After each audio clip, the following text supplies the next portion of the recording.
에브라임 링컨에 대한 이야기를 잠깐 하면 그가 정말로 그를 정말 힘들게 하고 어렵게 했던 스테판 더글라스라고 하는 사람이 있는데요. 선거할 때에 이 스테판 더글라스가 이 링컨을 조롱하면서 이렇게 말했답니다. 내가 링컨을 처음 만난 곳은 술집입니다. 그는 아주 훌륭한 그런 바텐더였습니다. 참 어려운 시간입니다. 부끄럽기도 하고 어떻게 술집에서 일을 할 수 있을까 이런 생각이 들었습니다. 많은 사람들이 링컨에게 주목하게 되었을 때 링컨이 이렇게 말했습니다. 제가 조그마한 구멍가게를 했었습니다. 더글라스의 말이 옳습니다. 저는 그 구멍가게에서 캔디도 팔고 담배도 팔고 술도 팔았습니다. 더글라스는 제 기억에는 아주 매우 중요한 술 손님으로 제가 기억하고 있습니다. 그러나 지금 그와 나와는 아주 중요한 차이점이 있습니다. 나는 술집을 이미 오래전에 그만뒀지만 그는 과거부터 그래왔던 것처럼 지금도 술이 덜 깼다라고 하는 것입니다. 여러분, 나의 오늘의 삶의 실존은 어디 있습니까? 그리스도인은 예수님으로 말미암아 재창조된 하나님의 사람입니다. 여러분, 과거의 사람이 아니라 이제는 하나님과 함께하는 하나님의 백성으로서의 오늘을 살아가는 사람들, 바로 그런 사람들이 저와 여러분이 되어진 줄 믿습니다.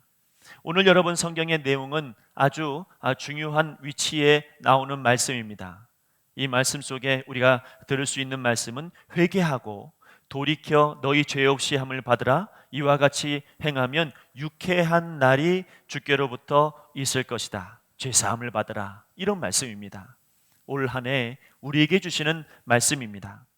여러분, 이 설교의 현장은 아주 특별합니다. 성전 미문에 있었던 안진뱅이를 사도 요한과 베드로가 같이 걸어가면서 그를 만나고 그에게 나사렛 예수 그리스도의 이름으로 명하노니 일어나 걸어라 했더니 그 안진뱅이가 벌떡 일어나서 뜁니다. 많은 사람들이 이 놀라운 기적을 보면서 베드로에게 찾아왔죠. 어떻게 이런 일이 일어날 수가 있을까?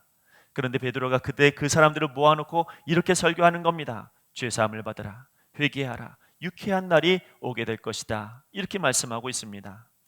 여러분, 왜 그런 설교를 했을까요? 왜 베드로가 회개하라고, 그러면 유쾌한 날이 올 것이다라고 하는 왜 이런 말씀을 하셨을까요? 여러분, 거기에 베드로에게 모였던 많은 사람들이 어떤 마음으로 왔냐면 이런 기적 나에게도 일어났으면 좋겠다. 이런 은혜가 나에게도 있었으면 좋겠다. 나에게도 이런 능력이 있었으면 좋겠다. 이런 마음을 가지고 베드로에게 모였습니다. 진짜 이 기적의 의미를 모르고 이 사건의 의미를 몰랐기 때문에 베드로가 그들을 모아놓고 하신 말씀이 회개해라. 이 일들은 회개하고 죄사함을 받으면 유쾌한 날이 오게 될 것이다라고 하는 하나님의 의미와 하나님의 뜻이 여기 담겨져 있다. 그래서 설교한 겁니다.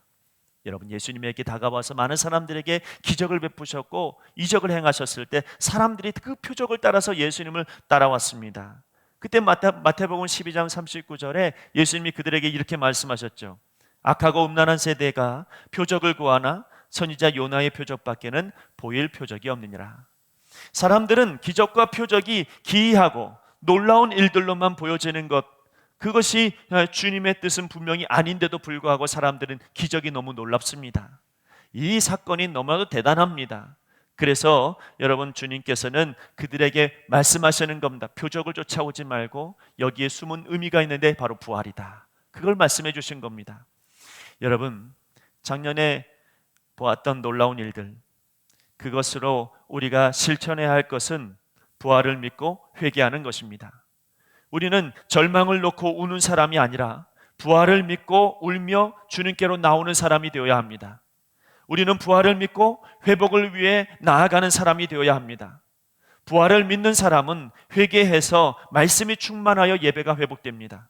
부활을 믿는 사람은 회개하여서 믿음이 회복됩니다. 부활을 믿는 사람은 회개하여 기도가 회복이 되어집니다.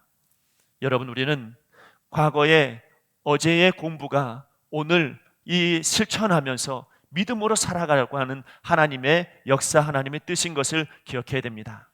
하나님께서 일으키신 모든 사건에는 모두 다 의미가 있습니다. 작년의 모든 일들은 그건 그냥 일어난 일이 아니라 하나님께서 우리에게 공부케 하신 것입니다. 우리에게 알게 하신 겁니다. 하나님의 말씀을 우리에게 들려주신 것입니다. 들었다면 올 한 해 회개하면서 실천하며 나아갑시다. 믿음으로, 기도로, 예배로, 말씀으로 회복하면서 하나님께 나아가는 그 일, 바로 그 일을 위해서 작년이 있었습니다. 그럼 올 한 해 동안 여러분 믿음으로 회개하며 하나님 앞에 나아갈 때에 유쾌하게 되어지는 날이 반드시 올 한 해 우리에게 올 줄로 믿습니다. 기도하겠습니다. 하나님, 오늘 우리에게 주시는 이 말씀을 우리 마음 가운데 새기며 하나님 앞에 온전하게 회개하고 또 하나님 부활을 믿는 신앙으로 나아갈 수 있도록 축복하여 주옵소서. 감사하며 예수님 이름으로 기도하옵나이다. 아멘.